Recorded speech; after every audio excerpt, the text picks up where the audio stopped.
Everyone. आज हम अपना तीसरा चैप्टर सजा जो है कंटिन्यू कर रहे हैं। पिछले कक्षा में 3 पैराग्राफ्स कंप्लीट किए थे।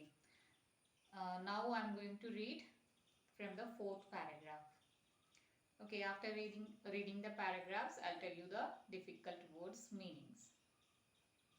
पहले तो मैं स्तंभित रह गया कि नाटे कद के दुबले पतले मेरे पिताजी हमारे ताकतवर हट्टे कट्टे मास्टर जी को कैसे सीधा कर सकेंगे। बाद में मैं समझा कि वह पैसों और प्रतिष्ठा की ताकत थी जिसने उन्हें यह कहने की शक्ति दी थी। उन्हीं दिनों मैंने एक अपराध किया। अपराध तो उसे आज कह रहा हूं, उन दिनों तो वह एक पराक्रम था। गणित की परीक्षा थी। परीक्षा से पहले के दिनों में मैंने बहुत मौज मस्ती की थी, बहुत सैर सपाटे किए थे। मेरे दोस्त भी मेरी तरह थे, पर उन लोगों ने अंतिम दिनों में परीक्षा की तैयारी कर ली थी। अकेला मैं ही रह गया था बिना कोई तैयारी किए। परीक्षा में मुझे कुछ भी नहीं आया।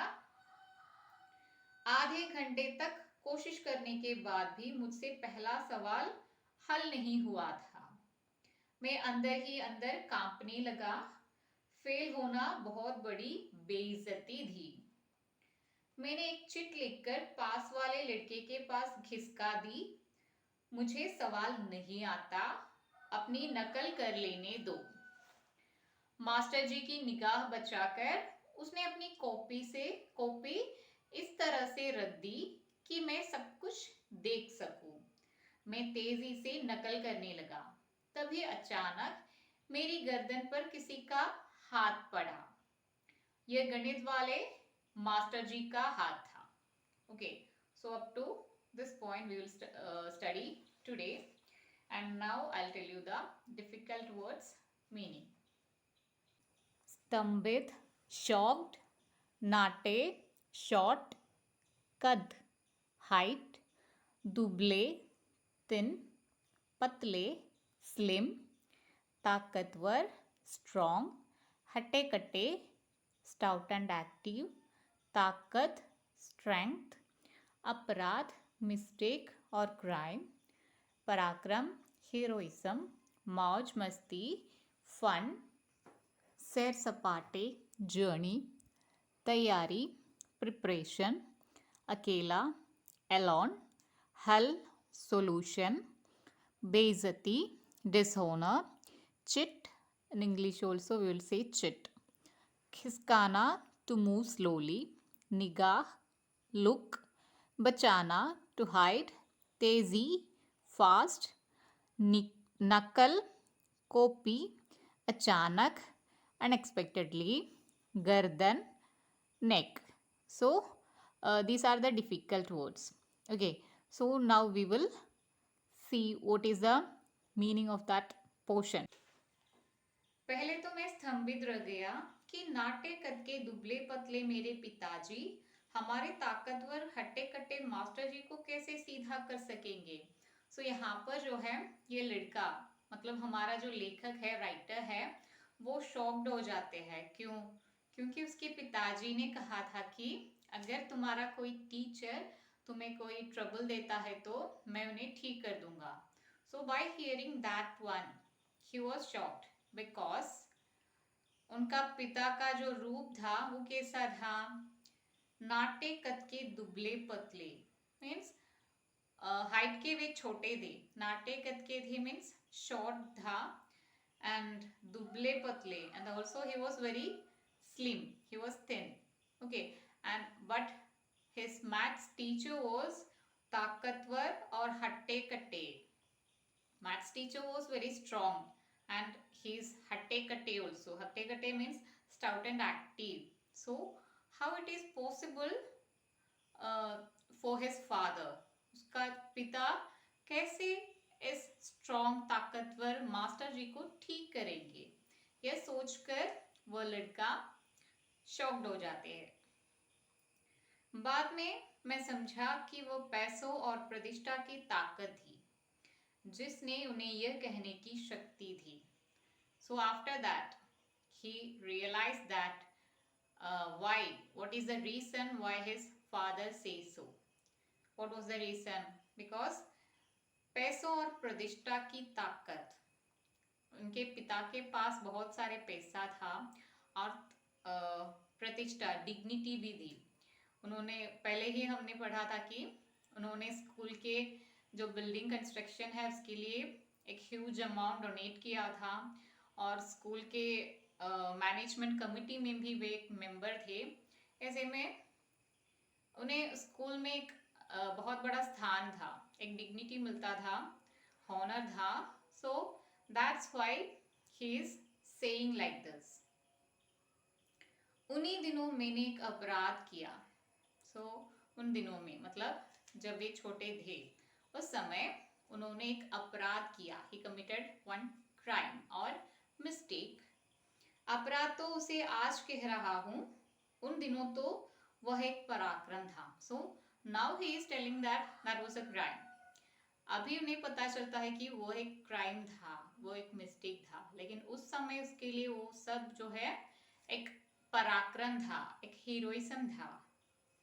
गणित की परीक्षा थी। सो गणित एग्जाम वाज देयर। परीक्षा से पहले के दिनों में मैंने बहुत मौज मस्ती की थी, बहुत सैर सपाटे किए थे। सो एग्जाम के पहले सब लोग क्या करेंगे? पढ़ेंगे। We will study for the exam. लेकिन यहाँ पर लेखक ने क्या किया? उन्होंने बहुत फन किया और बहुत सारे यात्रा की, जर्नी की। सैर सपाटे मीन्स जर्नी। सो बहुत सारे यात्राएं की। मेरे दोस्त भी मेरी तरह थे। So his friends also was like him. उसके दोस्त भी उसी के समान थे। लेकिन पर उन लोगों ने अंतिम दिनों में परीक्षा की तैयारी कर ली थी। उनके दोस्तों ने लास्ट जो डेज है, समय है, उस समय परीक्षा के लिए प्रिपरेशन किया था। अकेला मैं ही रह गया था बिना कोई तैयारी किए। ओनली हमारा जो लेखक है वही बिना कोई प्रिपरेशन के एग्जाम लिखने के लिए आया था। परीक्षा में मुझे कुछ भी नहीं आया। So when he came for the exam, वहां पर उन्हें कुछ भी समझ में नहीं आया। He didn't understand anything, he didn't got any answer. आधे घंटे तक कोशिश करने के बाद भी मुझसे पहला सवाल हल नहीं हुआ। सो half an hour he tried, but he didn't got even the first question's answer. Okay, मैं अंदर ही अंदर कांपने लगा। So he started shivering inside. वो अंदर ही कांपने लगा। क्यों? अगर फेल हो गया तो वो एक बेइज्जती होगी। बेइज्जती मतलब डिसऑनर होंगी। मैंने एक चिट लिखकर अपने पास वाले लड़के के पास खिसका दी। तो उसने क्या किया? एक चिट लिखा। एक चिट पर क्या लिखा था? मुझे सवाल नहीं आता, I don't know the answers. मुझे ये जो भी क्वेश्चन है उसका आंसर नहीं आता, अपनी नकल कर लेनी थी। Let me copy from yours. So he wrote it in a chit and slowly move that chit to the nearby boy. Master ji की निगाह बचाकर उसने अपनी कॉपी इस तरह से रख दी कि मैं सब कुछ देख सकूं। So what did that boy do? He showed the answers to him, to the लेखक. Okay, कैसे किया? मास्टर जी की निगाह बचाकर। वो देख रहे थे कि कहीं टीचर देख ना ले कि वो कॉपी करने के लिए अपना जो नोटबुक है वो लेखक को दिखा रहा है। Okay, so at that time what happened, मैं तेजी से नकल करने लगा और लेखक he started copying very fast. तभी अचानक मेरी गर्दन पर किसी का हाथ पड़ा। So unexpectedly what happened at that time, किसी का हाथ, somebody's hand, गर्दन पर किसी का हाथ पड़ा। Somebody's hand touched on my neck. Somebody touched on my neck. Who was that? यह गणित वाले मास्टर जी का हाथ था। So that was the maths teacher's hand. So maths teacher caught him. Okay. So what will happen with the Lekhak and the other boy, we will study in the next class.